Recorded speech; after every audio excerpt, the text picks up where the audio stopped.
He was one of those early designers who used hand painting on cloth as a design style. That's why it was unique, because it wasn't very popular at the time.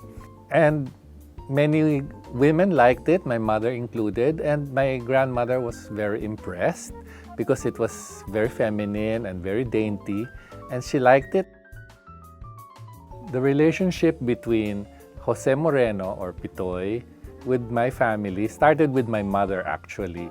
Pitoy Moreno joined the Upsilon Sigma Phi, and my mother also joined the Sigma Delta Rho sorority. They were both inducted at the same time, and so that's where their friendship started.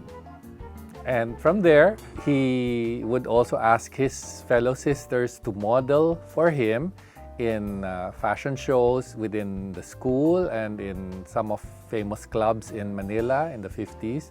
Since my grandfather was already the president, my mother introduced Pitoy Moreno to my grandmother, Mrs. Leonila D. Garcia, so that she would be interested if she wanted to ask him to design some of her clothes for some of the functions which she was going to have.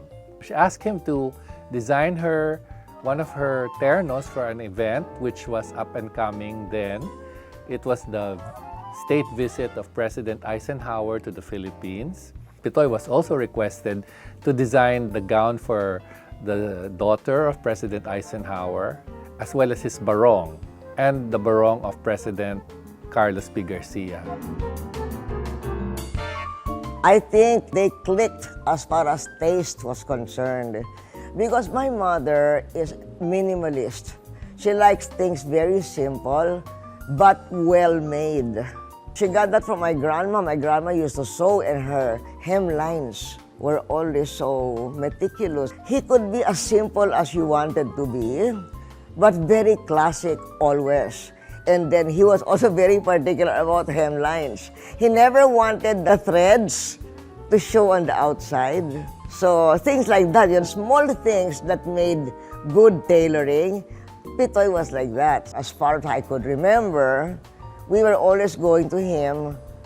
My mom for almost every event, and me for so many special occasions.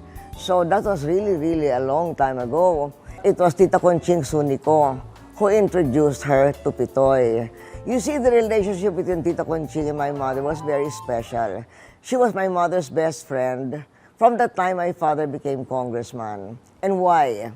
Because my dad was chairman of the Committee of Foreign Relations, and Tita Conching was considered the hostess with the mostest, and was always entertaining the diplomatic corps. So they really got along so well. And then it's not a surprise that Tita Conching would introduce my mom to Pitoy, because they were always going to parties, and it's possible my mom must have asked her, give me a nice designer so that I can have my gown for this particular occasion or something. Pitoy's friendships cut across political administrations. He was there in the palace, he was there in the top social events, and he was in the circle.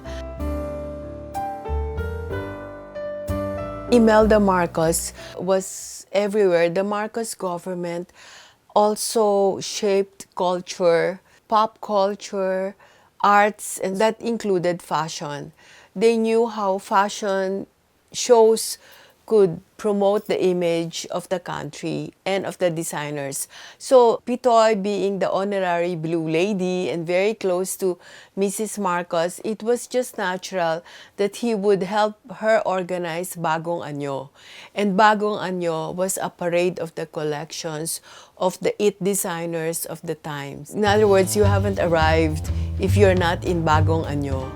And it was a spectacle that high society and visiting dignitaries could look forward to. He dressed up countless women, countless. So did the others, I'm not knocking him out and saying he's only the one. But he had a way of doing things because he was so likable. He had a gift of making you feel important no matter what role you're in. Pitoy's character was such that he was very sociable, he was very kind, he was an extrovert, and he put importance on social ties. In those times, the old school, the genteel society, they put a premium on ties and relationships.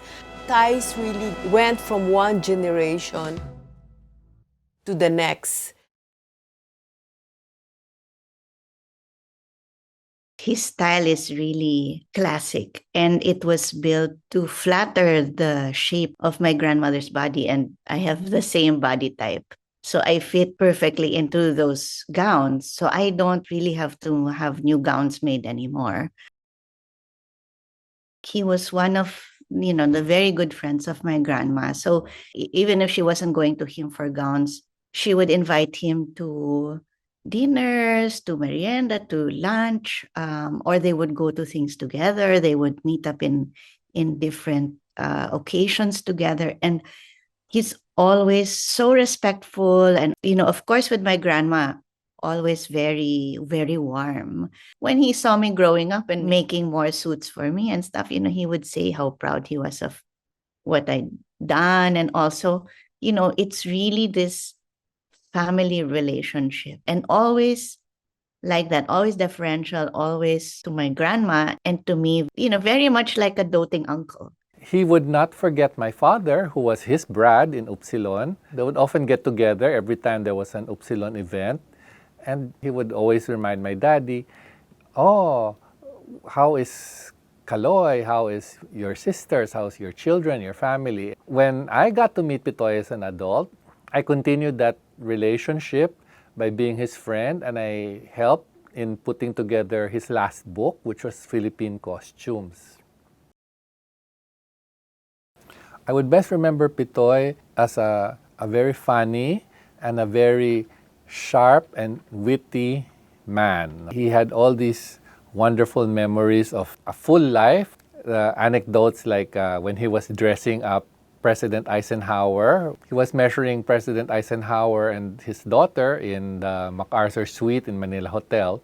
President Eisenhower said, ask for a discount on the barong that he was making. But he admired the finished product. He said, it's very beautiful.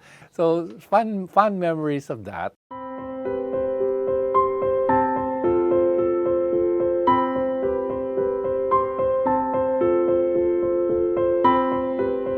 This represents the signature design that Pitoy Moreno did for my mom and for me when we were in Malacanang. For occasions that were less than totally formal, then he would make these kinds of kimono and patajong.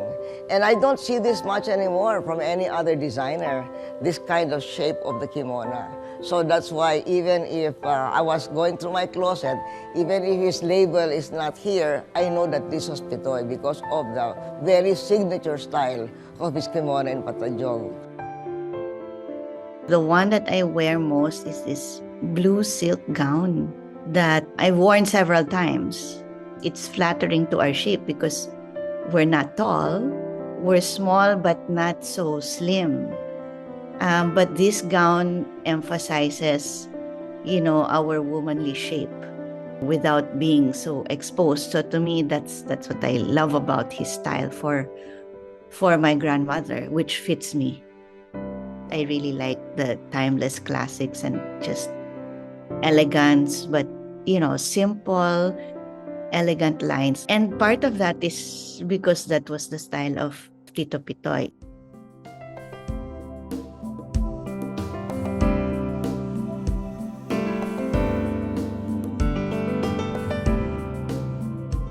If he knew you well, if he knew your type and he knew your character, he will dress you in a way na bagay sa iyo.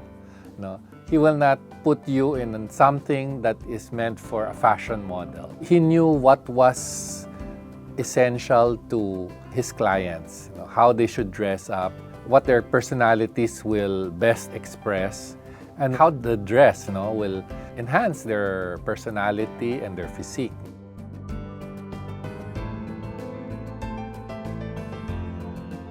I brought this out because this is a source of joy in my family.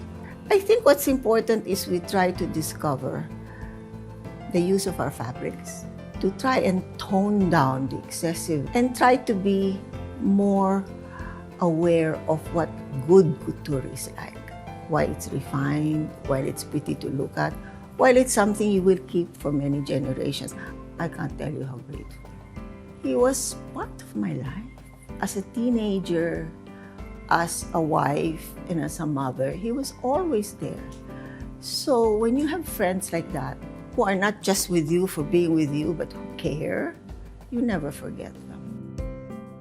I miss him. I miss their whole group. So sometimes, even now, as a middle-aged woman, when I think about things, I think about doing things that they would be proud of, that they would say, oh, that was an elegant dinner, that I tendered.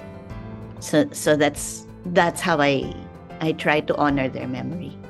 It would not be accurate to say that Pitoy Moreno was a couturier or a designer. He was more than that. Unlike other designers, Pitoy Moreno was an institution in Philippine society and culture. Why? Because he didn't limit himself to fashion. He had a sense of his place in fashion history, but more important, Pitoy Moreno had a very persistent sense of his place in Philippine society.